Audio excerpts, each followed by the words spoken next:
Hello everyone. आज की story में हम यूनिट 6 नेचुरल लैंग्वेज प्रोसेसिंग को कवर करेंगे। So let's get started. So first let's understand what is NLP. NLP is a field of an AI और we can say that it's one of the domain of AI जिसमें हम computers को train करते हैं, उन्हें teach करते हैं कि कैसे वो ह्यूमन लैंग्वेजेस को प्रोसेस करेंगे, अंडरस्टैंड करेंगे एंड देन उसमें रिस्पॉन्ड करेंगे। Now this is a very difficult task because there's a lot of difference between computer language and human language. Now to see that, let's see some features of the human language. Human languages को हम natural languages भी बोलते हैं। So human beings जिस language को use करते हैं for communication like Hindi, English, Japanese, German, ये सभी नेचुरल लैंग्वेजेस है। और हर नेचुरल लैंग्वेज के कुछ फीचर्स है, like every language has its dictionary, means उसमें लेक्सिकन्स होते हैं यानी वर्ड्स होते हैं उस लैंग्वेज के, एंड देन उन वर्ड्स को अरेंज किया जाता है अकॉर्डिंग टू सम रूल, जिसे हम ग्रामेटिकल रूल्स बोलते हैं। तो ग्रामर के अकॉर्डिंग इन लेक्सिकल्स को अरेंज किया जाता है और अरेंज करने के बाद सिंटैक्स में लिखने के बाद वर्ड्स को they must convey some meaning, जिसे हम सेमेंटिक्स बोलते हैं। सो विदाउट सेमेंटिक्स लैंग्वेज का कोई मीनिंग नहीं है, nobody will understand that, right? So every language has some vocabulary, some lexicons, and then they are arranged according to the grammar rules, that is called syntax. And after arranging them according to the syntax, they must convey some meaning, जिसे हम semantics बोलते हैं, right? And the second feature is that languages are redundant, which means same information को हम different way में convey कर सकते हैं. Like if I say he is a very intelligent boy, or if I say he is very clever, or if I say he is extremely smart, तो तीनों ही different sentences हैं, but same information convey कर रहे हैं हम, right? So languages are redundant. And the third feature is languages changes over time, यानी time के साथ इवोल्व होती हैं, उसमें कुछ नए वर्ड्स ऐड होते हैं। लाइक आज से 50 साल पहले अगर हम एआई, गॉड, जेनजी इस टाइप के वर्ड्स अगर यूज करते हैं, nobody will understand. So time के साथ लैंग्वेजेस में चेंज आता है, उसमें कुछ नए वर्ड्स ऐड हो जाते हैं, बोलने का तरीका चेंज हो जाता है, right? So languages change over time. And the next feature is ambiguity in language. So languages के अंदर सेम वर्ड और सेम फ्रेजेस के डिफरेंट मीनिंग हो सकते हैं डिपेंडिंग ऑन द कॉन्टेक्स्ट। अभी इससे पहले हमने रिडंडेंसी की बात की थी, इसका मतलब था कि हम एक ही इंफॉर्मेशन को यानी सेम मीनिंग को डिफरेंट वर्ड या डिफरेंट फ्रेजेस में कन्वे कर सकते हैं। बट एम्बिग्यूटी का मतलब है एक ही वर्ड के डिफरेंट मीनिंग हो सकते हैं, डिपेंड करेगा वो किस कॉन्टेक्स्ट में यूज हुआ है। Like for example if you see these sentences, इन तीनों सेंटेंसेस में रेड वर्ड यूज हुआ है, राइट? और इफ आई से दिस फ्रेज, इन दो सेंटेंसेस में सेम फ्रेज यूज हुआ है, राइट? बट दोनों में मीनिंग चेंज है। क्या मीनिंग है वो डिपेंड करेगा जब हम आगे का सेंटेंस पढ़ेंगे कि किस कंटेक्स्ट में बात की जा रही है। Like if you see the first sentence, he took the wrong bag, उसने गलत बैग उठा लिया, इस वजह से उसका फेस रेड हो गया। दिस मीन्स दैट कि he is feeling ashamed, that's why उसका जो फेस है वो रेड हो गया। और सेकंड सेंटेंसेस में मेडिसिन को कंज्यूम करने के बाद उसका फेस रेड हो गया, which means some allergic reaction है जिसकी वजह से उसका फेस रेड हो गया। और थर्ड सेंटेंसेस में कलर को डिनोट कर रहा है कि कार का जो कलर है वो रेड है, right? So we can see same word है बट डिफरेंट मीनिंग कन्वे किया जा रहा है। सो लैंग्वेजेस एम्बिगुअस होती हैं, रिडंडेंट होती हैं। So we can see from this features कि लैंग्वेजेस बहुत कॉम्प्लेक्स होते हैं। Now on the other hand if we see the computer language, now C, C plus plus, Java, Python, ये सभी कंप्यूटर लैंग्वेजेस हैं। तो जब भी हमें कंप्यूटर से कोई भी टास्क करवाना है, हम इन लैंग्वेजेस का यूज करते हैं। तो इन लैंग्वेजेस को हम लर्न करते हैं, सीखते हैं, उसके बाद कंप्यूटर के लिए इंस्ट्रक्शंस लिखते हैं, जिसे हम बोलते हैं प्रोग्राम्स। और इन प्रोग्राम से मिलकर ही ऐप बनती है। तो हम ऐप डेवलप करते हैं जब भी हमें कंप्यूटर से कोई भी टास्क करवाना होता है, राइट? तो इन ऐप के थ्रू हम कंप्यूटर से कम्युनिकेट करते हैं। और कंप्यूटर और वी कैन से मशीन इन ऐप में लिखी हुई इंस्ट्रक्शंस को एग्जीक्यूट करने से पहले उन सभी को मशीन लैंग्वेजेस में कन्वर्ट करती है, देन एग्जीक्यूट करती है। तो बेसिकली कंप्यूटर जो है मशीन लैंग्वेज को समझती है, जिसे हम बाइनरी लैंग्वेज भी बोलते हैं। इट्स अ लैंग्वेज ऑफ 0 और 1। सो कंप्यूटर की जो कोर लैंग्वेज है वो मशीन लैंग्वेज है, यानी इलेक्ट्रॉनिक सिग्नल्स को वो एग्जीक्यूट करती है, प्रोसेस करती है। तो computer understand only the electronic signals, whereas जो ह्यूमन लैंग्वेज है that is very complex. Now अब हम चाहते हैं कि हम कंप्यूटर से डायरेक्टली अपनी लैंग्वेज में कम्युनिकेट करें। जैसे मुझे कोई सॉन्ग प्ले करना है, तो जो सॉन्ग की ऐप है लाइक स्पॉटिफाई है, आप उसको ओपन करोगे with your fingers and then उसमें उस सॉन्ग पर क्लिक करोगे जो आपको सॉन्ग प्ले करना है, देन मशीन उस सॉन्ग को प्ले करती है, right. But now we want that कि हम वो हेडेक भी नहीं लेना चाहते कि हम ऐप ओपन करें एंड देन वो सॉन्ग प्ले करें। We just want to directly instruct the computer और द मशीन कि प्ले दिस सॉन्ग, राइट। तो इस केस में कंप्यूटर को हमारी लैंग्वेज को अंडरस्टैंड करना पड़ेगा, उसे डिकोड करना पड़ेगा, तब वो खुद मशीन ऐप को ओपन करके उसमें उस पर्टिकुलर सॉन्ग को प्ले कर पाएगी, राइट। तो अब हम मशीन से डायरेक्टली अपनी लैंग्वेज में कम्युनिकेट करना चाहते हैं। हम चाहते हैं कि जो भी मैं मशीन को इंस्ट्रक्शन दूं ह्यूमन लैंग्वेज में, वो उस ह्यूमन लैंग्वेज को अंडरस्टैंड करे। नाउ वी नो दैट जो मशीन है वो सिर्फ 0 और 1 को अंडरस्टैंड करती है ना। अब मशीन को हमारी लैंग्वेज को अंडरस्टैंड करना है, उसे डिकोड करना है, समझना है कि क्या इंस्ट्रक्शन मिली है। तो उसके लिए मशीन की जो हेल्प करती है वो एनएलपी करती है, यानी नेचुरल लैंग्वेज प्रोसेसिंग। एनएलपी के थ्रू मशीन अब हमारी लैंग्वेज को अंडरस्टैंड करती है, उसका मीनिंग समझती है कि उसमें क्या इंस्ट्रक्शंस छिपी हुई है, राइट। एंड देन जो भी हमने उसे टास्क दिया है उसको वो परफॉर्म करती है। तो NLP is the bridge between the human and the machine. NLP के थ्रू हम मशीन से डायरेक्टली कम्युनिकेट कर पाते हैं अपनी लैंग्वेज में, whether we are communicating with the text और with our voice, right. Now we have understood why NLP is important. So it facilitates the conversion, जो नेचुरल लैंग्वेज और डिजिटल जो लैंग्वेज है यानी मशीन की जो लैंग्वेज है उसके बीच में जो कन्वर्जन है वो फैसिलिटेट करती है एनएलपी, जिसकी वजह से ह्यूमन और कंप्यूटर सिस्टम के बीच में कम्युनिकेशन पॉसिबल हो पाया है। जो ह्यूमन लैंग्वेज की कॉम्प्लेक्सिटीज है, we know that human language is redundant and ambiguous, उसके बावजूद उस लैंग्वेज के अंदर क्या मीनिंग छुपा हुआ है, क्या इंटेंट है, किस कंटेक्स्ट में बात हो रही है, उसको समझने के लिए different tools and techniques NLP के अंदर प्रोवाइड की जाती हैं, जिससे कि ह्यूमन लैंग्वेज इतनी कॉम्प्लेक्स होने के बावजूद भी मशीन उसके मीनिंग को समझ पाती है, right. Now if you have to demystify NLP and if you have to define what is NLP, we can easily say that it enable computers to analyze, understand and process human language, ताकि जो meaningful information human language में provide की जा रही है वो machine समझ सके, right. Now let's see some applications of NLP. The first application is voice assistant, Alexa, Siri, Google Assistant। इनमें से किसी न किसी वॉइस असिस्टेंट को आपने यूज किया होगा। इनसे हम अपनी स्पोकन लैंग्वेज में इंटरेक्ट करते हैं, ये हमारी वॉइस पर रिस्पॉन्ड करते हैं, हमारी स्पीच को अंडरस्टैंड करते हैं एंड देन एक्शन परफॉर्म करते हैं। लाइक हमारे फोन में जो वॉइस असिस्टेंट्स होते हैं हम उन्हें डायरेक्ट कमांड दे सकते हैं, set the alarm at 3:30 PM, what's the weather today. So this is a very useful application. Nowadays जितनी भी एप्स आपको मिलेंगी सभी के अंदर वॉइस असिस्टेंट एम्बेडेड आता है, so it's a really important and useful application. Now the next application is auto generated captions. So जब भी आप कोई यूट्यूब वीडियो देखते हो, रील्स देख रहे हो, शॉर्ट्स देख रहे हो या गूगल मीट पर किसी से बात कर रहे हो, तो अगर आपने सेटिंग्स में कैप्शंस को ऑन किया हुआ है तो जो भी स्पीकर बोल रहा है वो जो टेक्स्ट है वो जनरेट होता है वीडियो के नीचे और ये स्पीकर से सिंक में रहता है, राइट। सो ये रियल टाइम में ये टेक्स्ट जनरेट होता है and this is a very valuable feature. इससे जो हियरिंग इम्पेयर्ड पर्सन है उनको हेल्प मिलती है वीडियो के कंटेंट को समझने के लिए, या फिर आप भी अगर नॉइजी एनवायरनमेंट में वर्क कर रहे हो या स्पीकर का एक्सेंट ऐसा है जो आप नहीं समझ पा रहे हो, तो इन कैप्शंस की हेल्प से आप इस वीडियो के कंटेंट को समझ सकते हो, right. Now the next application is language translations. Now this application has broken the barrier of language. Now language is no more a problem. अब आप किसी भी लैंग्वेज के कंटेंट को अंडरस्टैंड कर सकते हो, समझ सकते हो using these translations. So because of this language translations, now we can communicate beyond boundaries. So global communication possible हो पाया है। अगर आपको किसी दूसरी लैंग्वेज के कंटेंट को समझना है using this translations you can understand that, और से अगर आपको भी किसी दूसरी लैंग्वेज में कम्युनिकेट करना है, यू वांट टू नो कि कैसे स्पेनिश में ग्रीट करते हैं, you can take the advantage of this applications, right.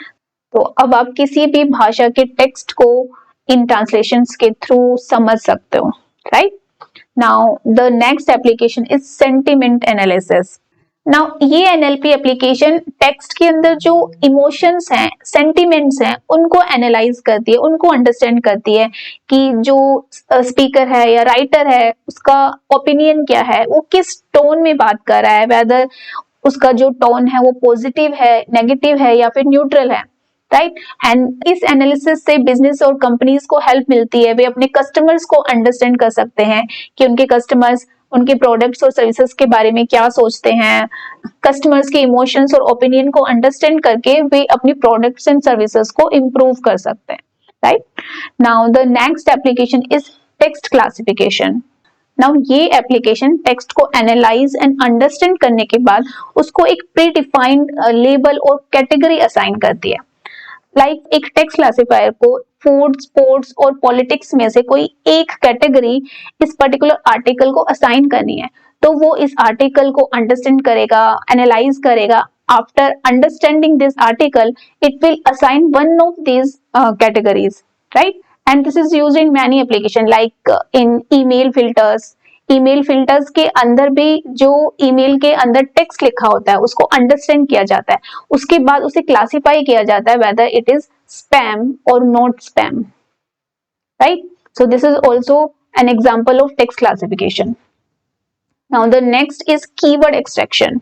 Now ये एप्लीकेशन जिस भी टेक्स्ट और डॉक्यूमेंट को एनालाइज करती है उसमें से जो इंपॉर्टेंट वर्ड्स हैं उनको एक्सट्रैक्ट करती है, और इन इंपॉर्टेंट वर्ड से हम उस टेक्स्ट और डॉक्यूमेंट को समझ सकते हैं, क्योंकि ये सारे इंपॉर्टेंट वर्ड्स उस का जो मेन आइडिया होता है डॉक्यूमेंट का उससे रिलेटेड होते हैं, right. So this is also useful से आप ऐसे डॉक्यूमेंट को एनालाइज करना चाहते हो जो 1000 पेज का है, तो उस 1000 पेजेस को रीड करने में, अंडरस्टैंड करने में टाइम लगेगा, but using the keyword extraction with in seconds हम समझ सकते हैं, क्योंकि ये एप्लीकेशन जो इंपॉर्टेंट वर्ड्स है उनको एक्सट्रैक्ट कर देगी and then we can understand कि वो जो 1000 पेज का डॉक्यूमेंट है वो किससे रिलेटेड है। इसी वजह से जो कीवर्ड एक्सट्रैक्शन है ये टॉपिक मॉडलिंग में भी हेल्प करते हैं। सपोज किसी टेक्स्ट है, उसका टॉपिक डिसाइड करना है कि उसका टॉपिक क्या हो सकता है, तो उसके जो इंपॉर्टेंट वर्ड्स एक्सट्रैक्ट होंगे उससे हम आइडिया ले सकते हैं कि इस पर्टिकुलर डॉक्यूमेंट का क्या टॉपिक हो सकता है। And we can also use in the summarization. अगर किसी लॉन्ग टेक्स्ट है, जैसे मैंने 1000 पेज का डॉक्यूमेंट आपको बताया एग्जांपल के लिए, तो उसको समराइज करना हो इन फ्यू वर्ड्स, तो कीवर्ड एक्सट्रैक्शन से हम समराइज कर सकते हैं। तो टेक्स्ट को समराइज करने में भी कीवर्ड एक्सट्रैक्शन हेल्प करता है, टॉपिक मॉडलिंग में भी हेल्प करता है, right. So these are all applications of NLP. Now the session 3 is about stages of NLP. So जब भी ह्यूमन बींग्स मशीन से कम्युनिकेट करते हैं तो मशीन को ह्यूमन बींग्स की लैंग्वेज समझ में नहीं आती है, but to understand our language, to understand the meaning of the text, machine language को इन 5 स्टेजेस से पास करती है।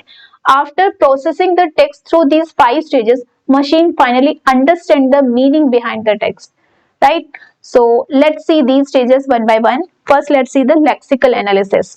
Now if I ask you, जो स्क्रीन पर आपको टेक्स्ट दिखाई दे रहा है, क्या आप इसका मीनिंग बता सकते हैं? Of course you will say no, because इस टेक्स्ट में किसी भी वर्ड का मीनिंग आपको नहीं पता है, क्योंकि ये वर्ड एग्जिस्ट ही नहीं करते।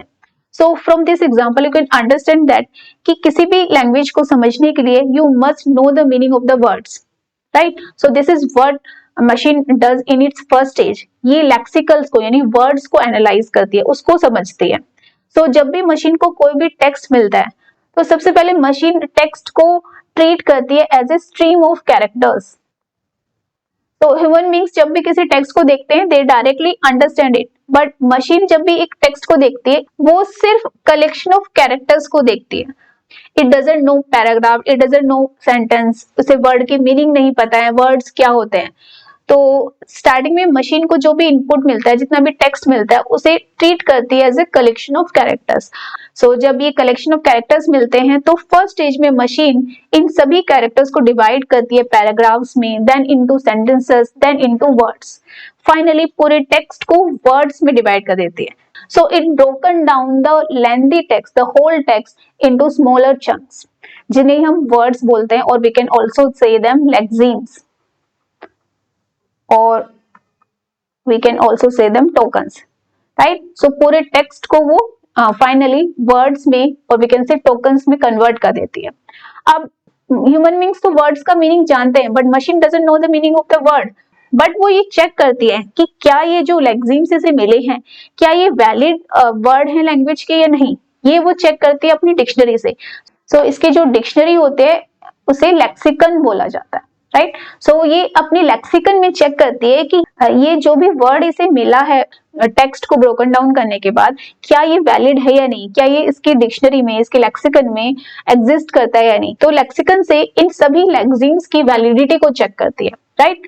सो अगर ये वैलिड वर्ड है, ये एग्जिस्ट करता है, देन इसी स्टेज में उन वर्ड्स को उसके जो रूट फॉर्म है उसके बेस फॉर्म है उसमें कन्वर्ट किया जाता है। लाइक ये हैप्पीली है, ये हैप्पी वर्ड से बना हुआ है, तो इसके रूट वर्ड को भी ये फाइंड आउट करती है इसी स्टेज पर, और उसके साथ पार्ट्स ऑफ स्पीच टैगिंग भी करती है, यानी हर वर्ड को चेक करेगी कि वो कौन सा पार्ट्स ऑफ स्पीच है। लाइक ये जो मार्केट वर्ड है इसको इंग्लिश लैंग्वेज में एज ए नाउन यूज किया जाता है, तो इसे नाउन टैग कर दिया। ही है, इट्स अ प्रोनाउन। मैट है, ये वर्ब है, right. So parts of speech tagging भी इसी स्टेज पर की जाती है, राइट। सो फर्स्ट स्टेज में मशीन को जितने भी स्ट्रीम ऑफ कैरेक्टर्स मिले हैं उनको वो डिवाइड करती है वर्ड्स में, एंड देन उन वर्ड्स को फाइनली चेक करती है अपने लेक्सिकन से कि क्या वो वैलिड लेक्सिकन है या नहीं, राइट। एंड देन उनके रूट फॉर्म भी फाइंड आउट करती है, पार्ट्स ऑफ स्पीच टैगिंग भी इसी स्टेज पर होती है, right. So after analyzing all the lexicons it moves to the second stage, syntactical analysis stage, जिसे parsing stage भी बोला जाता है। तो इस स्टेज में ऑलरेडी मशीन के पास वैलिड वर्ड्स होते हैं, वैलिड लेक्सिम्स का कलेक्शन होता है।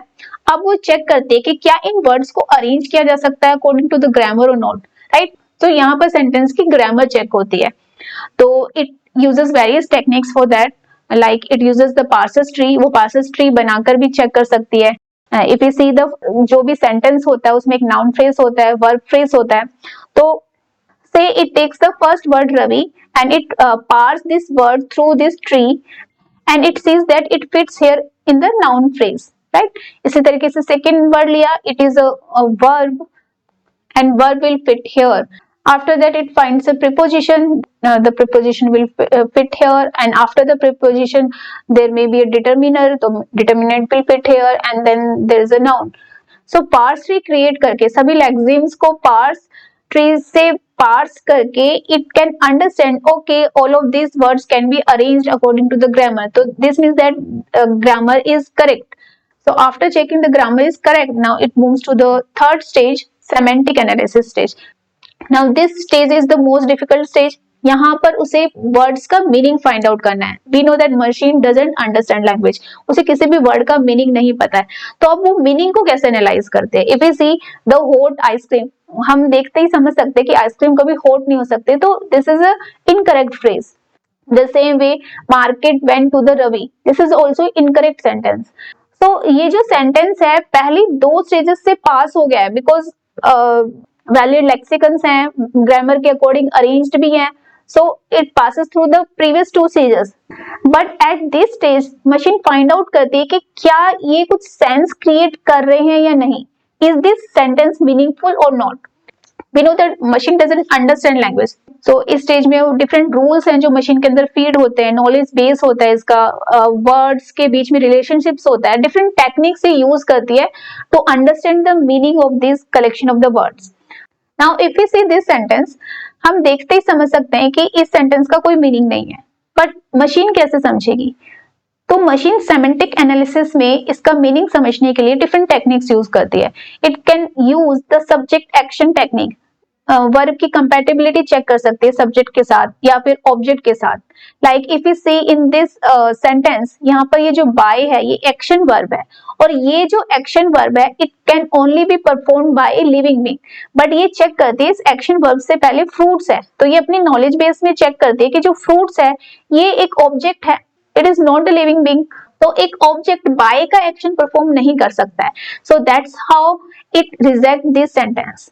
And if the machine gets this sentence, it can say that okay, by का action can be performed by a man, right? And after by एक object आ सकता है, so it passes this sentence कि ये एक meaningful sentence है, right? In the same way, she drank some books. Again वो check करते हैं ये जो drank है, drink का जो action है, इसके बाद हमेशा एक liquid आता है, and then अपनी knowledge base में check करते हैं कि water, juice, milk and shake इस type की जो चीजें हैं वो लिक्विड होती है, और यहाँ पर बुक्स यूज हुआ है और बुक्स एक ऑब्जेक्ट है, एंड ड्रिंक के बाद कोई सॉलिड ऑब्जेक्ट नहीं आता है, एंड दैट्स व्हाई मशीन इस सेंटेंस को भी रिजेक्ट करती है कि ये जो सेंटेंस है ये भी मीनिंगलेस है, इसका कोई मीनिंग नहीं है, राइट। और if it gets this sentence, और ड्रिंक के बाद एक मिल्क है और वो अपने डेटाबेस में चेक करती है कि मिल्क एक लिक्विड है, तो that means this is the correct sentence. इसका मतलब ये जो सेंटेंस है मीनिंगफुल सेंटेंस है, ये कोई ना कोई मीनिंग क्रिएट कर रहा है, राइट। सो ये इस सेंटेंस को पास करती है। सो इस तरीके से इस स्टेज पर मशीन सेंटेंस के लिटरल मीनिंग को अंडरस्टैंड करती है कि क्या वो एक मीनिंगफुल सेंटेंस है या नहीं, right. So if it is a meaningful sentence, अगर वो मीनिंगफुल सेंटेंस होता है, then machine passes that to the next stage. So our next stage is discourse integration. So यहाँ पर जो प्रीवियस सेंटेंस है और जो नेक्स्ट सेंटेंस है, इन दोनों के बीच में रिलेशनशिप देखा जाता है कि कैसे वे दोनों सेंटेंस एक दूसरे से कनेक्टेड है। इफ वी सी, यहाँ पर जो डिस्कोर्स है उसका मीनिंग होता है कम्युनिकेशन, एंड इंटीग्रेशन का मतलब होता है ज्वाइन करना। तो जो भी कम्युनिकेट किया जा रहा है उसे ज्वाइन किया जा रहा है, कनेक्ट किया जा रहा है कि कैसे ये जो करंट सेंटेंस में बात की जा रही है वो पिछले सेंटेंस से कैसे कनेक्टेड है, right. Like if you see in this example, यहाँ पर जो सेकंड सेंटेंस है, he met his friend on the way, तो यहाँ पर ये ही एंड हिज किससे रिलेटेड है, किसकी बात की जा रही है, कौन है यहाँ पर ही एंड हिज। तो ये पता लगाने के लिए ही किससे कनेक्टेड है, कौन है ये ही, तो we see the previous sentence. तो प्रीवियस सेंटेंस में ये जो रवि है इसकी बात की जा रही है। सो रवि मेट हिज फ्रेंड, किसका फ्रेंड, रवि का फ्रेंड, ऑन द वे। सो यहाँ पर एक तरीके से जो भी प्रोनाउंस एंड नाउन्स है उनको लिंक किया जाता है, एंड ट्रैक किया जा रहा है who did what and in what order.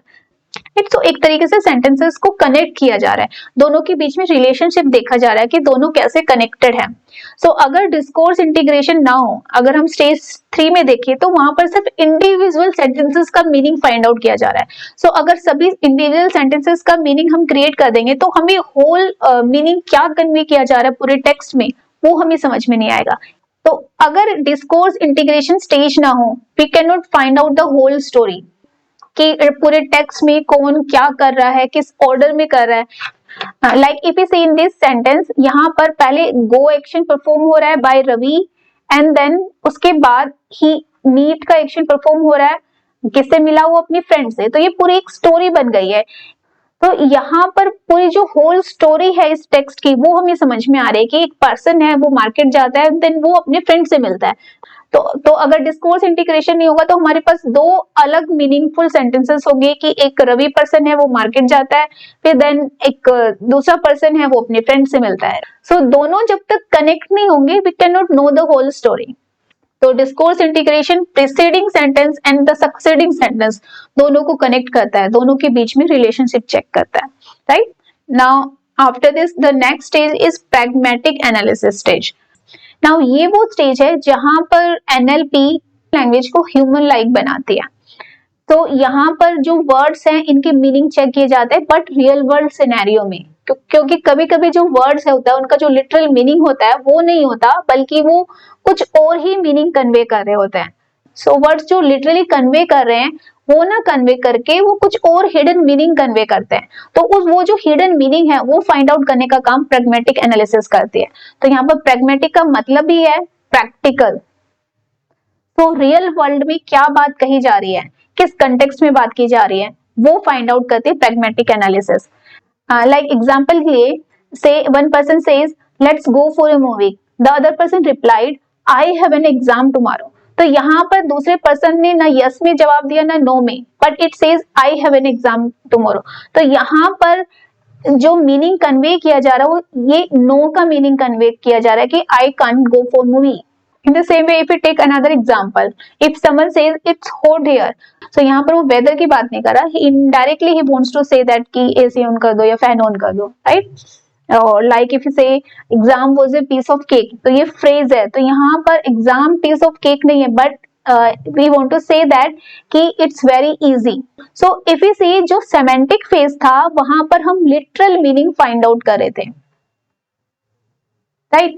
वहां पर लिटरल मीनिंग चेक किया जा रहा था, जो वर्ड्स और सेंटेंस का जो एक्चुअल सेंस है, जो वर्ड्स उसमें यूज हुए हैं वो क्या मीनिंग कन्वे कर रहे हैं वो हम फाइंड आउट कर देते हैं, बट प्रैग्मेटिक फेज में हम इंटेंडेड मीनिंग है वर्ड्स का वो फाइंड आउट करते हैं, यानी जो वर्ड्स एक्चुअल मीनिंग कन्वे कर रहे थे उसको हम डिस्कार्ड करते हैं और उसका जो हिडन मीनिंग है उसको फाइंड आउट किया जाता है in this phase. So through this analysis machine find out what is unsaid, यानी जो लिटरल मीनिंग कन्वे किया जा रहा है वो ना होके उसके पीछे जो हिडन मीनिंग है वो क्या है। एंड ये जो प्रैक्टिकल और लॉजिकल मीनिंग है ये फाइंड आउट करने के लिए वो डिफरेंट टेक्निक्स यूज करती है। उसके पास डिफरेंट नॉलेज ग्राफ्स होते हैं, जो रियल लाइफ में ह्यूमन बींग्स का कन्वर्सेशन है उसका लार्ज डेटा सेट्स होता है, डिफरेंट ट्रेनिंग मॉडल्स होते हैं जिनको यूज करके वो वर्ड्स का जो रियल वर्ल्ड सिनेरियो में मीनिंग बन रहा है उसको फाइंड आउट करते हैं, right. So these are the 5 stages. So एक बार इन सभी स्टेजेस को हम रिवाइज करते हैं। तो first stage is lexical analysis, इसमें होल टेक्स्ट को ब्रेक डाउन किया जाता है into words. And the second stage is syntactical analysis, यहाँ पर ग्रामर चेक की जाती है कि जो वर्ड्स हैं वो ग्रामेटिकली अरेंज है या नहीं। And the third stage semantic phase, यहाँ पर वर्ड्स का जो लिटरल मीनिंग है वो चेक किया जाता है। And the fourth stage is discourse integration, यहाँ पर प्रीवियस और जो सक्सेडिंग सेंटेंस है उनके बीच में रिलेशनशिप चेक किया जाता है, कैसे वो एक दूसरे से कनेक्टेड है। And the last phase is pragmatic analysis, इस स्टेज पे जो सार्काज्म है उसको एनालाइज किया जाता है कि वर्ड्स के पीछे जो हिडन मीनिंग है वो क्या है। So these are the 5 stages. Now let's see the session 4, chatbots. So chatbots वो प्रोग्राम्स हैं, वो कंप्यूटर सॉफ्टवेयर्स हैं जो हमसे ह्यूमन लाइक कन्वर्सेशन करते हैं। तो जब हम इनसे कन्वर्सेशन करते हैं, हम इनसे टेक्स्ट के थ्रू भी कन्वर्सेशन कर सकते हैं, वॉइस कमांड्स के थ्रू भी कन्वर्सेशन करते हैं, पर जब हम इनसे कन्वर्सेशन करते हैं तो हमें ऐसा फील होता है कि हम ह्यूमन से कन्वर्सेशन कर रहे हैं, right? So these are softwares and the programs. We have some chatbots like Eliza, Cleverbot, Mitsuki, Singtel. Now ये जो चैटबॉट्स हैं ये 2 टाइप्स के होते हैं, एक स्क्रिप्ट बोट होते हैं, एक स्मार्ट बोट होते हैं। स्क्रिप्ट बोट जो प्री रिटन रूल्स हैं, जो फिक्स्ड रूल्स हैं उनके अकॉर्डिंग वर्क करते हैं, तो इस वजह से ये बनाने भी बहुत इजी हैं। जो भी स्क्रिप्ट है, जो प्री रिटन रूल्स है उसके अराउंड ही ये वर्क करते हैं and that's why they are freely available. इनको बनाना बहुत इजी है, फ्री में हम इनको बना सकते हैं और किसी भी प्लेटफॉर्म में इजीली इंटीग्रेट भी हो जाते हैं, राइट। सो इनके लिए कोई ऐसे नहीं कि आपको कोई लैंग्वेज सीखनी पड़ेगी, विद लिटिल लैंग्वेज स्किल्स और no language skills we can develop them. और इनकी फंक्शनलिटी इसलिए लिमिटेड होती है, ये लिमिटेड ही परफॉर्म करते हैं, right. On the other hand we have smart bots जो AI एनेबल्ड होते हैं, that's why they are flexible and powerful. ये इनका डेटाबेस भी बिगर होता है बिकॉज ये ह्यूमन कन्वर्सेशन से सीखते हैं, तो इनके पास लार्ज डेटा सेट होता है जिससे ये लर्न करते हैं, तो they have a bigger database. And इनको डेवलप करने के लिए you need to learn coding, without coding we can not develop them. as they are flexible, they provide the wide functionality, right? If you see some example, तो ये जो example है एक food order app का जो chatbot है उसका है। तो इफ यू से I am hungry, it will not understand, क्योंकि ये जो फिक्स्ड कीवर्ड है उन पे ही वर्क करता है। तो it will provide the fixed options, order food और ट्रैक ऑर्डर, इन दोनों के अलावा आपने कुछ भी कन्वर्सेशन किया तो it will not understand, it will say invalid input, right. इसी तरीके से if you say my food is late, it will not understand this, again it will give the options order, payment, cancel, right. So इस तरीके से script bot work करते हैं। On the other hand if you converse with a smart boat, if you say I'm hungry, now it can respond in a flexible way. It can say I can help with that, would you like to order food, yes, something spicy. It says got it, do you prefer Indian, Chinese and Mexican. So you can see from this conversation, so it just looks like we are having conversation with a human being. So that's the beauty of the smart boards. Now let's see the session 5, text processing. Now जो human languages होते हैं बहुत complex होते हैं, तो इस stage में language की जो कॉम्प्लेक्सिटी है उसे रिमूव करके उसको ऐसे फॉर्म में कन्वर्ट किया जाता है कि कंप्यूटर उसे समझ पाए। सो इससे प्रीवियस सेशन में हमने NLP स्टेजेस पढ़ी थी। NLP स्टेजेस टेक्स्ट के मीनिंग को अंडरस्टैंड करते हैं, whereas text processing text को सिंप्लीफाई करती है, यानी टेक्स्ट की जो कॉम्प्लेक्सिटी है उसको रिमूव करती है, उसे ऐसी फॉर्म में कन्वर्ट करती है कि कंप्यूटर समझ पाए।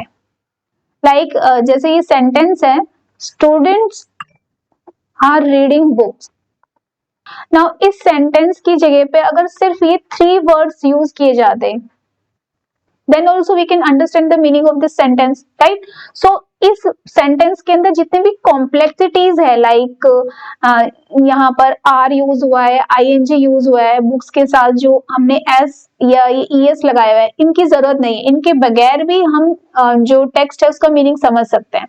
तो इसकी जो कॉम्प्लेक्सिटीज है उसको रिमूव करने के लिए हम टेक्स्ट प्रोसेसिंग यूज करते हैं। और अगर हमें सेंटेंस का मीनिंग समझना है कि क्या मीनिंग कन्वे कर रहे हैं, तो हम इस टेक्स्ट को एनएलपी स्टेजेस से समझते हैं। नाउ टेक्स्ट प्रोसेसिंग में हम टेक्स्ट को सिंप्लीफाई तो करते हैं, साथ में उसको कंप्यूटर अंडरस्टैंडेबल फॉर्म में भी कन्वर्ट करते हैं। तो टेक्स्ट प्रोसेसिंग में दो चीजें परफॉर्म होती हैं, एक तो टेक्स्ट को सिंप्लीफाई किया जाता है जो हम नॉर्मलाइजेशन से सिंप्लीफाई करते हैं। नॉर्मलाइजेशन वो प्रोसेस है जिसके थ्रू जो मैसी टेक्स्ट है, रो टेक्स्ट है, उसको सिंप्लीफाइड टेक्स्ट में यानी क्लीन टेक्स्ट में कन्वर्ट किया जाता है। Like if you see in this text, इसके अंदर ये जो प्रीपोजिशन है, आर्टिकल्स है, फुल स्टॉप है, इनका कोई यूज नहीं है, इनके बगैर भी मीनिंग कन्वे हो सकता है। तो सिर्फ ये जो Ravi, went, market, met, friend, इन सबको हम यूज करें, then also we can convey the same meaning, right? So जो भी complexities है टेक्स्ट की, उसको रिमूव करने के लिए we use normalization. Now complexities remove करने के बाद हमें एक ऐसे फॉर्म में कन्वर्ट करना होता है टेक्स्ट को जिससे कि जो हमारी मशीन लर्निंग मॉडल्स हैं वो उन पर परफॉर्म कर पाए, राइट? तो हम फाइनली जो टेक्स्ट है उसको वेक्टर्स में कन्वर्ट करते हैं, right? We create a vector of numbers, we know that vector is a collection of the numbers. तो हम नंबर में फाइनली कन्वर्ट करते हैं, और नंबर में कन्वर्ट करने के लिए we use this algorithms BOW and TF-IDF. We will understand these also. So let's get started. First let's understand the text normalization. तो टेक्स्ट नॉर्मलाइजेशन को हम टेक्स्ट प्री प्रोसेसिंग भी बोल सकते हैं। इसमें हम टेक्स्ट को क्लीन करते हैं, इसके कॉम्प्लेक्सिटीज को रिमूव करते हैं, उसको सबसे लोवेस्ट फॉर्म में कन्वर्ट करते हैं। सो जितने भी पंक्चुएशन मार्क्स हैं, स्टॉप वर्ड्स हैं, स्टॉप वर्ड्स वो होते हैं जैसे इज, आर, एम, जो टेक्स्ट में सबसे ज्यादा यूज होते हैं बट इनका कोई इतना खास मतलब नहीं होता है। तो इस टाइप की जो अननेसेसरी इंफॉर्मेशन है उसको हम रिमूव करते हैं टेक्स्ट नॉर्मलाइजेशन के थ्रू। तो टेक्स्ट नॉर्मलाइजेशन में 6 स्टेजेस यूज होती है। तो let's understand all of the 6 stages. So before we move forward, let me tell you, जितना भी टेक्स्ट प्रोसेस किया जाता है, whether it has multiple web pages or some one article or it has a text in different documents या कोई novel है, इन जितना भी होल टेक्स्ट प्रोसेस किया जा रहा है उसको हम कॉर्पस बोलते हैं, right? So I use this term corpus. Corpus का मीन्स है the text that we are going to process. So let's see the normalization steps. First step is sentence segmentation. तो जितना भी हमारे पास कॉर्पस है यानी डिफरेंट आर्टिकल्स है या डिफरेंट वेब पेजेस है, उसमें जितना भी टेक्स्ट है उसको सेंटेंसेस में डिवाइड करेंगे, यानी उनको सेंटेंसेस में ब्रेक डाउन करेंगे।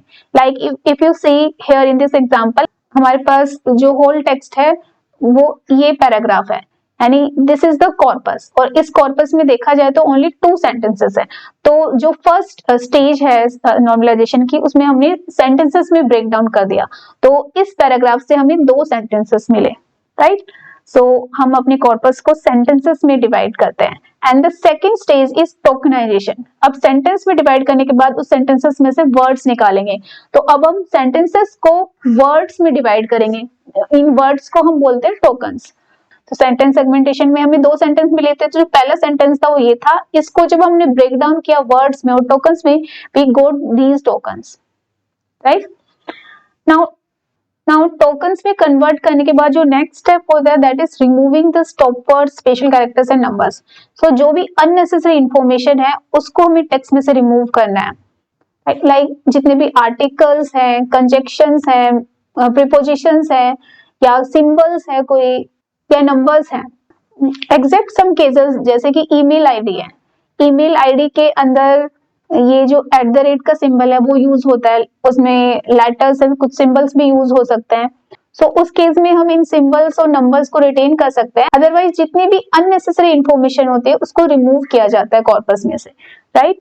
एंड उसके बाद जो नेक्स्ट स्टेज होती है that is converting the text to a common case. क्योंकि मशीन सेम वर्ड को अगर डिफरेंट केस में लिखा हुआ है तो उसे डिफरेंट वर्ड कंसिडर करती है। यहाँ पर हेलो 6 डिफरेंट केसेस में लिखा हुआ है, तो वो इस हेलो को 6 डिफरेंट वर्ड्स कंसिडर करेगी। इसलिए हम सभी वर्ड्स को सेम कॉमन केस में कन्वर्ट करते हैं। हम स्मॉल केस में भी कन्वर्ट कर सकते हैं सबको, या फिर अपर केस में भी कर सकते हैं, but most preferably smaller case में ही कन्वर्ट किया जाता है। नाउ सभी टोकन्स को कॉमन केस में कन्वर्ट करने के बाद अब उन टोकन्स को रूट वर्ड्स में कन्वर्ट करना होता है। रूट वर्ड्स का मतलब जितने भी वर्ड्स में अफिक्सेस लगे हुए हैं उनको रिमूव करना है और उनका जो बेस फॉर्म है उसमें कन्वर्ट करना है। नाउ बेस फॉर्म में कन्वर्ट करने के लिए हम स्टेमिंग और लेमेटाइजेशन इन दोनों में से कोई भी टेक्निक यूज कर सकते हैं।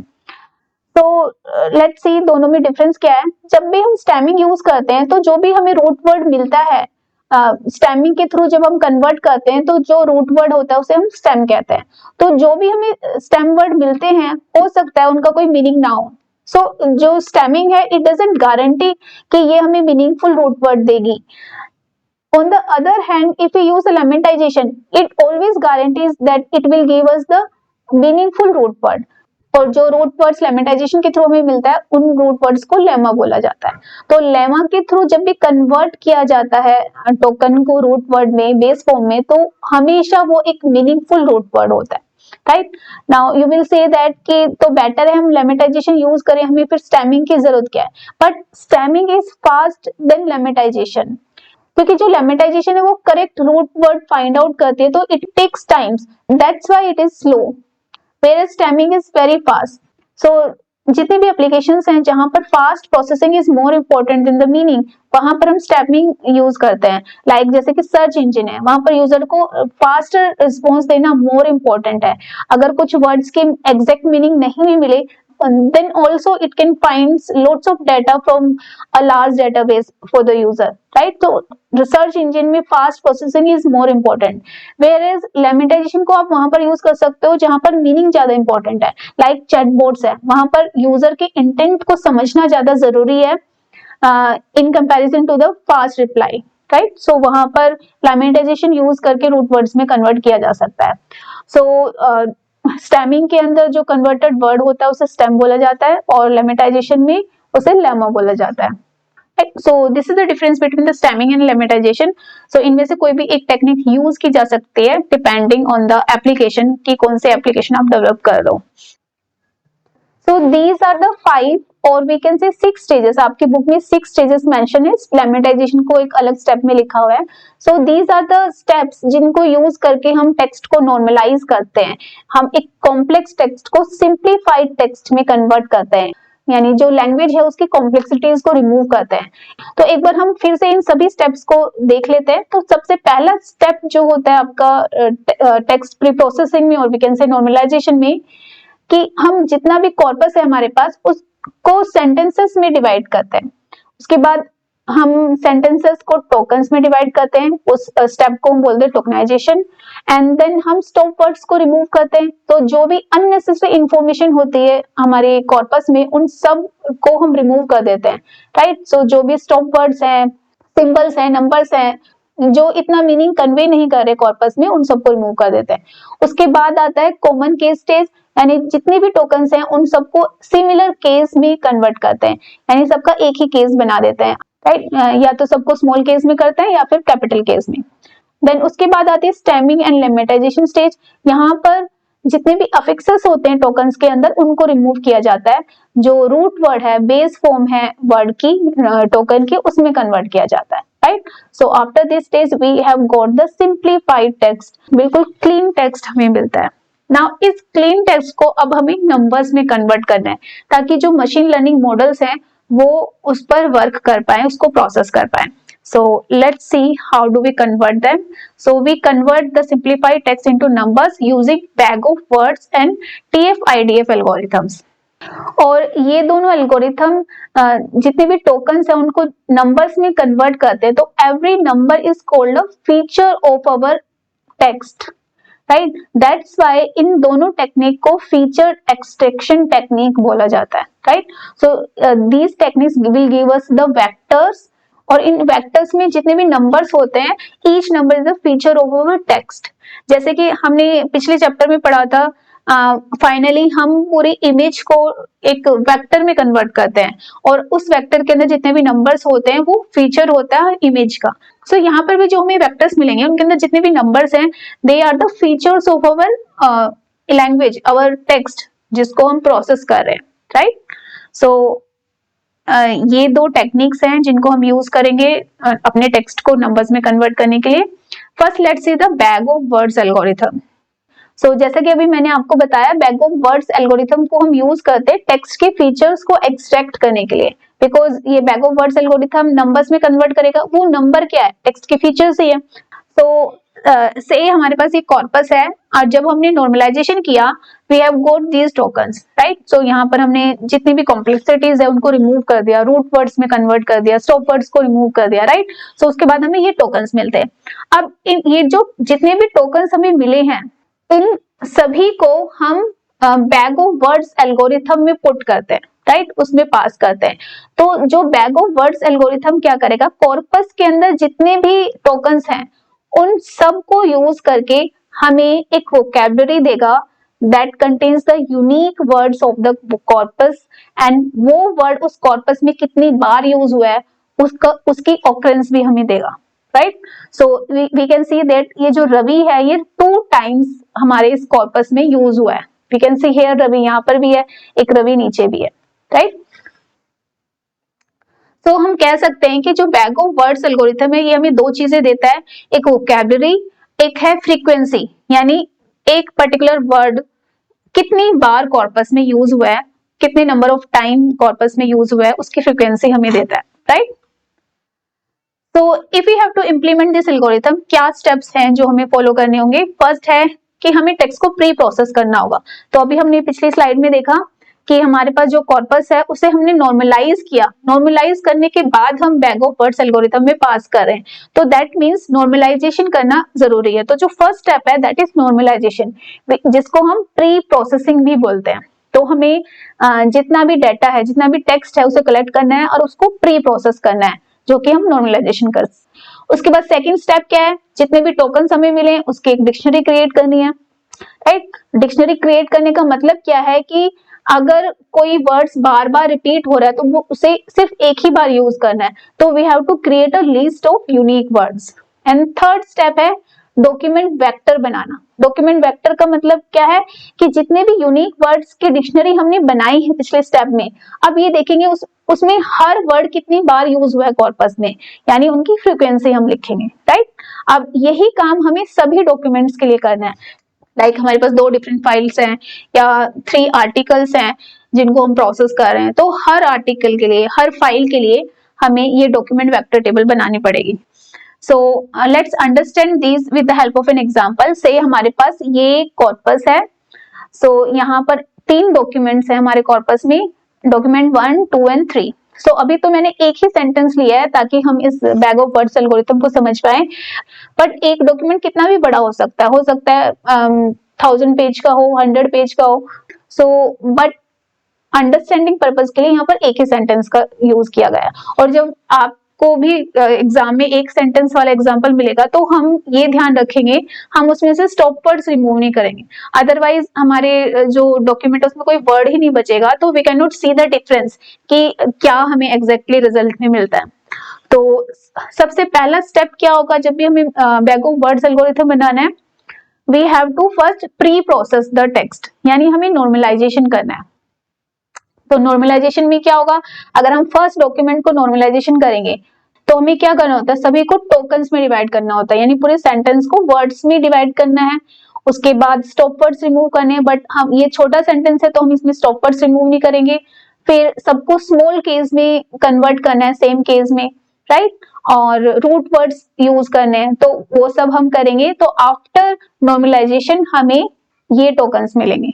ऐसे ही हम सेकंड डॉक्यूमेंट है उसको नॉर्मलाइज करेंगे एंड थर्ड डॉक्यूमेंट को नॉर्मलाइज करेंगे तो हमें ये सभी टोकन्स का कलेक्शन मिलेगा। नाउ सेकंड स्टेप क्या होता है, we have to create a dictionary. तो हमारे पास 3 डॉक्यूमेंट्स हैं। अब इन तीनों डॉक्यूमेंट्स में जितने भी टोकन्स यूज हुए हैं उसमें से सिर्फ जो यूनिक वर्ड है वही लेंगे। यहाँ पर आप देखोगे इज 3 बार यूज किया है तो हम उसको सिर्फ एक ही बार लिखेंगे। सो हम यूनिक वर्ड्स की लिस्ट बनाएंगे सेकंड स्टेप में, we have to create a dictionary.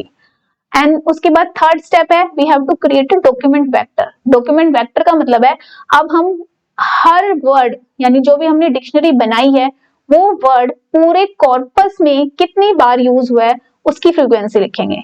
So if you सी यहाँ पर जो फुटबॉल वर्ड है वो सिर्फ एक ही बार है, एंड ये अभी हम डॉक्यूमेंट 1 के लिए बना रहे हैं। सो हर डॉक्यूमेंट की अपना एक वेक्टर बनेगा। तो अभी हम डॉक्यूमेंट 1 के लिए बना रहे हैं। तो फुटबॉल एक ही बार आया है, इज एक बार आया है, ए एक बार आया है, पॉपुलर भी एक बार है, और स्पोर्ट भी एक बार आया है, और क्रिकेट, फेवरेट और बास्केटबॉल ये 0 टाइम्स आए हैं, right. So this is the vector that we got. So हमें ये वेक्टर मिलेगा, अगर हम इसे कोमा से सेपरेट कर दें सभी को, तो ये वेक्टर मिलेगा हमें डॉक्यूमेंट 1 के लिए। So this is the vector we got for document 1 after third step. अब फोर्थ स्टेप में क्या करना था, अब हमें ये जो डॉक्यूमेंट वेक्टर है ये सभी डॉक्यूमेंट्स के लिए बनाना है। तो हमें हमारे पास जो डॉक्यूमेंट 2 और डॉक्यूमेंट 3 है इनके लिए भी हम वेक्टर टेबल क्रिएट करेंगे। So let's create for document 2 and 3 also. If we see in the document 2 football word use नहीं हुआ है तो हम यहाँ 0 लिखेंगे, is यूज हुआ है, a भी है इसमें, पॉपुलर नहीं है, स्पोर्ट्स भी नहीं है, स्पोर्ट है तो यहाँ पर आप 1 टाइम लिखोगे क्योंकि एक ही बार आया है वो, एंड क्रिकेट, हाँ क्रिकेट भी है इसके अंदर, बट फेवरेट और बास्केटबॉल नहीं है तो हम यहाँ 0 लिखेंगे। ऐसे ही डॉक्यूमेंट 3 के लिए भी बनाएंगे। तो फुटबॉल 0 टाइम्स आया है, इज 1 टाइम है, ए भी 1 टाइम है, पॉपुलर 0 टाइम्स है, एंड स्पोर्ट 1 टाइम अपीयर हुआ है, and cricket, favourite and basketball 0 times appear हुए, राइट। सो यहाँ पर मैंने फोर्थ स्टेप भी इस स्टेप में कंप्लीट कर दिया। So this is the vector table that we get after bag of words algorithm. और इस टेबल से हमें ये समझ में आता है कि जो बैग ऑफ वर्ड्स एल्गोरिथम है ये हमें वर्ड्स की फ्रीक्वेंसी देता है कि एक डॉक्यूमेंट में वो वर्ड कितनी बार अपीयर हुआ है, राइट। सो एक तरीके से bag of words algorithm representation है वर्ड्स का कि whether the word is present और एब्सेंट इन द कॉर्पस। लेकिन अगर हम इस वेक्टर टेबल को देखें तो हम बहुत कुछ समझ सकते हैं। Like if you see here, ये जो इज और ए है ये स्टॉप वर्ड्स हैं, यानी ये अननेसेसरी इंफॉर्मेशन है, ये वर्ड्स कुछ इतना मीनिंग कन्वे नहीं कर रहे हैं, इनको अगर हम रिमूव भी कर देंगे तब भी हम डॉक्यूमेंट का मीनिंग समझ सकते हैं। So these are the stop words, and if you observe here ये जो स्टॉप वर्ड्स हैं हर डॉक्यूमेंट में अपीयर हो रहे हैं। So from this we can understand that कि जो स्टॉप वर्ड्स हैं वो हर डॉक्यूमेंट में प्रेजेंट होते हैं और पूरे कॉर्पस में सबसे ज्यादा ओकर होते हैं। ऑन द अदर हैंड जो रेयर वर्ड्स हैं जो बहुत कम डॉक्यूमेंट में अपीयर होते हैं, जो कॉर्पस में कम अपीयर होते हैं, लाइक जैसे कि क्रिकेट है, फुटबॉल है, बास्केटबॉल है, ये इंपॉर्टेंट वर्ड्स हैं, ये हमें उस डॉक्यूमेंट के बारे में यूजफुल इंफॉर्मेशन दे रहे हैं। अगर हम इसे एग्जांपल से समझे, लेट्स से मशीन के पास ये तीनों डॉक्यूमेंट्स हैं और से यूजर ने क्वेरी पूछी है व्हाट इज क्रिकेट। तो अब मशीन क्या करेगी, अगर वो इज वाला कीवर्ड उठाती और इसमें सर्च करती तो इज तो तीनों डॉक्यूमेंट्स में अपीयर हुआ है, तो वो उस पर्टिकुलर डॉक्यूमेंट को फाइंड आउट नहीं कर पाते जिसमें क्रिकेट के बारे में लिखा हुआ है। बट सो जब वो क्रिकेट कीवर्ड से फाइंड आउट करने की कोशिश करते तो इट फाइंड आउट दैट कि ये जो क्रिकेट कीवर्ड है ये सिर्फ डॉक्यूमेंट 2 में अपीयर हो रहा है, राइट। सो इस डॉक्यूमेंट में अपीयर हो रहा है, इसका मतलब ये जो डॉक्यूमेंट 2 है ये क्रिकेट से रिलेटेड है, तो इस डॉक्यूमेंट के अंदर जितनी भी इंफॉर्मेशन है वो यूजर को प्रोवाइड करती है, so that user can read about the cricket and can understand what is cricket, right. So इस तरीके से ये bag of words algorithm help करता है डिफरेंट एप्लीकेशंस में। Now from this graph we can understand that कि जो stop words है वो डॉक्यूमेंट में सबसे ज्यादा ओकर होते हैं, whereas जो वैल्यूएबल वर्ड्स है, जो रेयर वर्ड्स है वो सबसे कम अपीयर होते हैं, और जो फ्रीक्वेंट वर्ड्स होते हैं वो एडिक्वेट अमाउंट में अपीयर होते हैं, right. So we can understand that कि जिन वर्ड्स की नेग्लिजिबल वैल्यूज होती है उन्हें हम स्टॉप वर्ड्स कहते हैं, and they contain the highest occurrence in the corpus in all documents. और जो फ्रीक्वेंट वर्ड्स होते हैं वो कुछ अमाउंट में अपीयर होते हैं, and they have adequate occurrence, and the rare or the valuable words सबसे ज्यादा वैल्यू ऐड करते हैं, they appear least in the corpus, right? Now let's understand TF-IDF. So अभी हमने जो बैग ऑफ वर्ड्स एल्गोरिथम पढ़ा वो हमें वर्ड्स की प्रेजेंस एंड अब्सेंस बताता है कि कॉर्पस में वो प्रेजेंट है या अब्सेंट है। बट ये जो टीएफ आईडीएफ है, ये टेक्निक हमें बताती है कि कौन सा वर्ड कितनी वैल्यू कैरी करता है, राइट। सो हर वर्ड की वैल्यू आइडेंटिफाई करता है कि उसकी कितनी वैल्यू है उस कॉर्पस में, लीस्ट वैल्यू है या हाईएस्ट वैल्यू है, राइट। तो टीएफ आईडीएफ के थ्रू जो भी वेक्टर हमें मिलेगा, उस वेक्टर में हर वर्ड की वेटेज होगी कि वो कितना वेट कैरी करता है, कितना वैल्यूएबल है, right. So let's see that हम टीएफ आईडीएफ कैसे फाइंड आउट करते हैं। तो टीएफ आईडीएफ फाइंड आउट करने के लिए सबसे पहले हमें टीएफ और आईडीएफ ये अलग अलग निकालने पड़ेंगे। टीएफ का मतलब होता है term frequency and IDF means inverse document frequency. First let's understand TF. TF का मतलब होता है टर्म फ्रीक्वेंसी। टर्म मतलब है यहाँ पर word, right. Term means the word, यानी वर्ड की फ्रीक्वेंसी क्या है। तो ये तो अभी हमने बैग ऑफ वर्ड्स एल्गोरिथम में पढ़ा था, उसके थ्रू हमें हर वर्ड की फ्रीक्वेंसी मिलती है। तो टीएफ निकालने के लिए we have to create a document vector table, जैसे कि अभी हमने बैग ऑफ वर्ड्स एल्गोरिथम में क्रिएट की थी। So this vector table we have to create to find out the term frequency. So if we see here, this is the term frequency of this word in this document, right? So this is the TF. So ये term frequency है document 1 की, ये term frequency है document 2 की, यानी document 2 में ये word कितनी बार appear हुआ है। So हम document vector table create कर सकते हैं easily, अभी हमने सीखा। Now let's see the IDF, inverse document frequency. तो उसे समझने के लिए first let's understand what is document frequency. So document frequency का मतलब है कि वर्ड कितने डॉक्यूमेंट्स में अपीयर हुआ है। से हमारे पास 3 डॉक्यूमेंट्स हैं, तो 3 में से एक में अपीयर हुआ है या 2 में अपीयर हुआ है या 3 में अपीयर हुआ है, तो वो उसकी डॉक्यूमेंट फ्रीक्वेंसी है। और अब हम उसे उसका इनवर्स करना है। सो उसके लिए सबसे पहले डॉक्यूमेंट फ्रीक्वेंसी निकालनी पड़ेगी। सो से we have to find out the document frequency of football. तो फुटबॉल कितने डॉक्यूमेंट्स में प्रेजेंट है, तो ये सिर्फ एक ही डॉक्यूमेंट में प्रेजेंट है, तो इसकी डॉक्यूमेंट फ्रीक्वेंसी हो गई 1, राइट। और से यहाँ पर 1 ना होता और से 2 होता, then also we have to write only 1 document frequency, because हमें यहाँ पर ये बताना है कि कितने डॉक्यूमेंट में अपीयर हुआ है, राइट। तो सिर्फ एक ही डॉक्यूमेंट में आया है तीनों में से, तो यहाँ पर डॉक्यूमेंट फ्रीक्वेंसी 1 ही होगी। यहाँ पर चाहे 2 हो, 3 हो, 4 हो, 5 हो, but you have to write 1 here, क्योंकि वो एक ही डॉक्यूमेंट में अपीयर है। वेयरएज जब आप इसको देखोगे तो ये तीनों डॉक्यूमेंट में अपीयर हुआ है, तो तीनों डॉक्यूमेंट में एक बार अपीयर हुआ है, 2 हुआ है या 5 टाइम्स अपीयर हुआ है। You have to write 3 here, क्योंकि वो तीनों डॉक्यूमेंट में प्रेजेंट है। So this is the document frequency of all the words, right. Now अब डॉक्यूमेंट फ्रीक्वेंसी निकालने के बाद we have to find the IDF, यानी इनवर्स करना है इस डॉक्यूमेंट फ्रीक्वेंसी का, व्हिच मींस दैट कि डिनोमिनेटर में हम ये डॉक्यूमेंट फ्रीक्वेंसी को रखेंगे और ऊपर न्यूमरेटर में हम टोटल नंबर ऑफ डॉक्यूमेंट्स को रखेंगे। तो इफ वी से total number of documents is 3 and denominator में हम रखेंगे इस डॉक्यूमेंट फ्रीक्वेंसी को, राइट। सो इस तरीके से हम इनवर्स डॉक्यूमेंट फ्रीक्वेंसी निकाल लेंगे सभी वर्ड्स की। Now we have to find the TF IDF. अब टीएफ आईडीएफ का फॉर्मूला होता है कि टीएफ को हमें आईडीएफ के लॉग से मल्टीप्लाई करना है। तो अब भी हमने पिछली स्लाइड में देखा था, टीएफ का मतलब होता है टर्म फ्रीक्वेंसी, यानी ये जो बैग ऑफ वर्ड्स एल्गोरिथम से जो हमें मिला था, right, this is our term frequency. अब इसको मल्टीप्लाई करना है आईडीएफ से, आईडीएफ के लॉग से। सो आईडीएफ इज 3/3। अब इसका लॉगरिथमिक निकालना है हमें एंड देन उसको इस 1 से मल्टीप्लाई करना है, राइट। सो टीएफ आईडीएफ निकालने के लिए हमें आईडीएफ का लॉग निकालना पड़ेगा, राइट। सो 3/1 का अगर लॉगरिथमिक करेंगे, 3/1 का लॉग निकालेंगे तो वी विल गेट 0.477, राइट।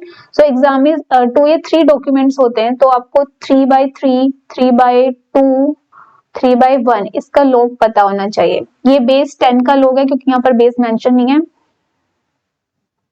तो इसका 0 होता है, इसका 0.477 होता है, इसका आई थिंक 0.169 ऐसा कुछ होता है, आप चेक कर लेना, ठीक है।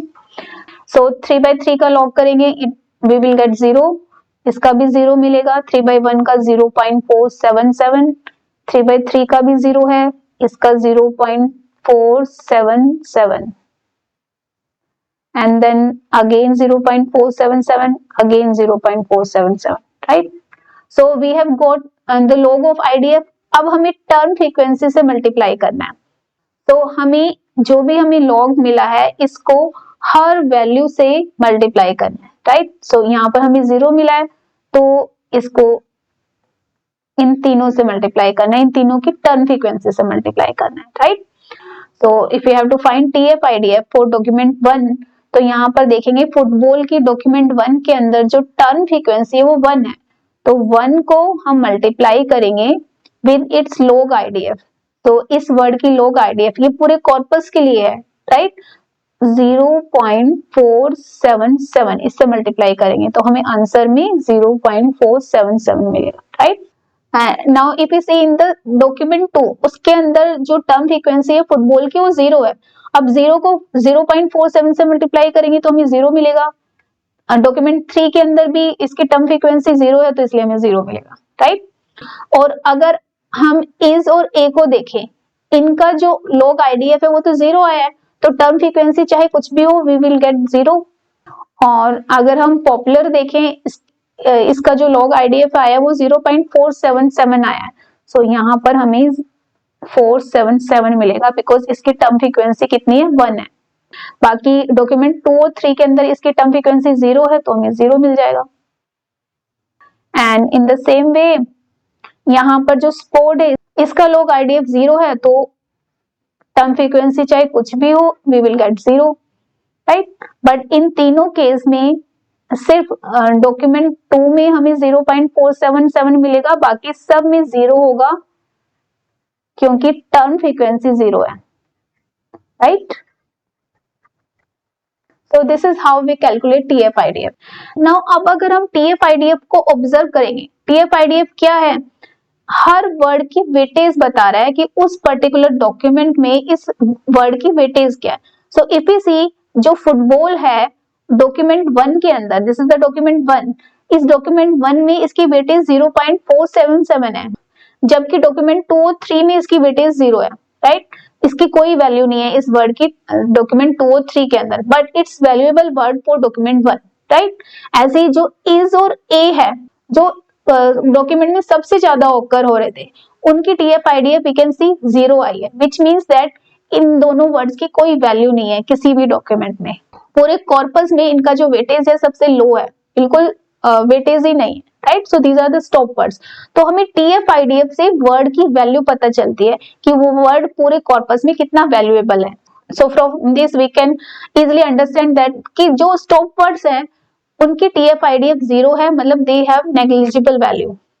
वेयरएज जो इंपॉर्टेंट वर्ड्स हैं जैसे कि फुटबॉल है, पॉपुलर है, क्रिकेट है, बास्केटबॉल है, इनकी TF IDF हाई है, that means they are valuable words. So from this we can understand that कि जिनकी टर्म फ्रीक्वेंसीज हाई है सभी डॉक्यूमेंट में, यानी वो सभी डॉक्यूमेंट में अपीयर हो रहे थे, जैसे कि आपका इज ए था, ये स्टॉप वर्ड्स थे, सभी डॉक्यूमेंट्स में अपीयर हो रहे थे और इनकी जो TF थी यानी टर्म फ्रीक्वेंसी वो भी हाई थी। तो ऐसे वर्ड्स क्या है, स्टॉप वर्ड्स है, राइट। इनकी जो TF ID है वो सबसे लोवेस्ट निकली है, तो they have the lowest value. On the other hand जिनकी TF IDF हाई है, यानी जो हाई वैल्यू कैरी करते हैं, उनकी टर्म फ्रीक्वेंसी हाई होती है but they appear in less document, जैसे कि क्रिकेट है वो सिर्फ एक ही डॉक्यूमेंट में अपीयर हो रहा है, right. So less document frequency है बट हाई टर्म फ्रीक्वेंसी है, यानी इस पर्टिकुलर डॉक्यूमेंट में इनकी जो टर्म फ्रीक्वेंसी वो तो हाई है बट इनकी जो डॉक्यूमेंट फ्रीक्वेंसी है, कितने नंबर ऑफ डॉक्यूमेंट्स में अपीयर हुए वो कम है। तो जो ऐसे वर्ड होते हैं वो वैल्यूएबल वर्ड होते हैं, उनकी जो TF IDF है वो हमेशा हाई आती है, right? So higher the value, the more important the word is. I hope you have understood this. Now let's see the applications of TF IDF. So TF IDF को हम documents classify करने के लिए use कर सकते हैं कि document किस टाइप से, किस जॉनर से बिलोंग करता है। टॉपिक मॉडलिंग में यानी टॉपिक सजेस्ट करना है, उसका टॉपिक प्रेडिक्ट करना है, तो उसमें हम यूज कर सकते हैं। इंफॉर्मेशन ड्राइव करनी है, जैसे कि मैंने आपको सर्च इंजन का एग्जांपल बताया था कि डॉक्यूमेंट सर्च करना है डेटाबेस में, तो TF IDF को यूज करके डॉक्यूमेंट को सर्च किया जा सकता है, इंफॉर्मेशन एक्सट्रैक्ट की जा सकती है, राइट। स्टॉप वर्ड्स को रिमूव करने में, क्योंकि जिसकी TF IDF सबसे लो है that means they are stop words, तो उनको रिमूव किया जा सकता है। Now the session 6 is about use case walkthrough. तो यहाँ पर कुछ एग्जांपल्स दिए हुए हैं कोड और नो कोड टूल्स के. So you should know which are the libraries that are used for code NLP, यानी अगर आपको कोड करके एनएलपी एप्लीकेशन बनानी है तो कौन कौन सी लाइब्रेरीज हैं, पैकेजेस हैं जो हम यूज करते हैं. तो एनएलटीके है जो हम पाइथन में यूज करते हैं. एक हमारे पास स्पेसी लाइब्रेरी है जो अगेन यूज्ड होती है for building NLP applications, and we have also the no code tools. orange data mining tool के बारे में हमें पता है. So इसको यूज करके हम NLP एप्लीकेशन भी डेवलप कर सकते हैं. And we have a monkey learn also. Now in the end कुछ सेंटिमेंटल एनालिसिस के बारे में दिया हुआ है. तो जैसे कि हमने पढ़ा था, सेंटिमेंटल एनालिसिस यूज होता है टेक्स्ट के अंदर से इमोशंस और सेंटिमेंट्स को आइडेंटिफाई करने के लिए. तो इससे रिलेटेड कुछ एप्लीकेशंस हैं. First is customer service.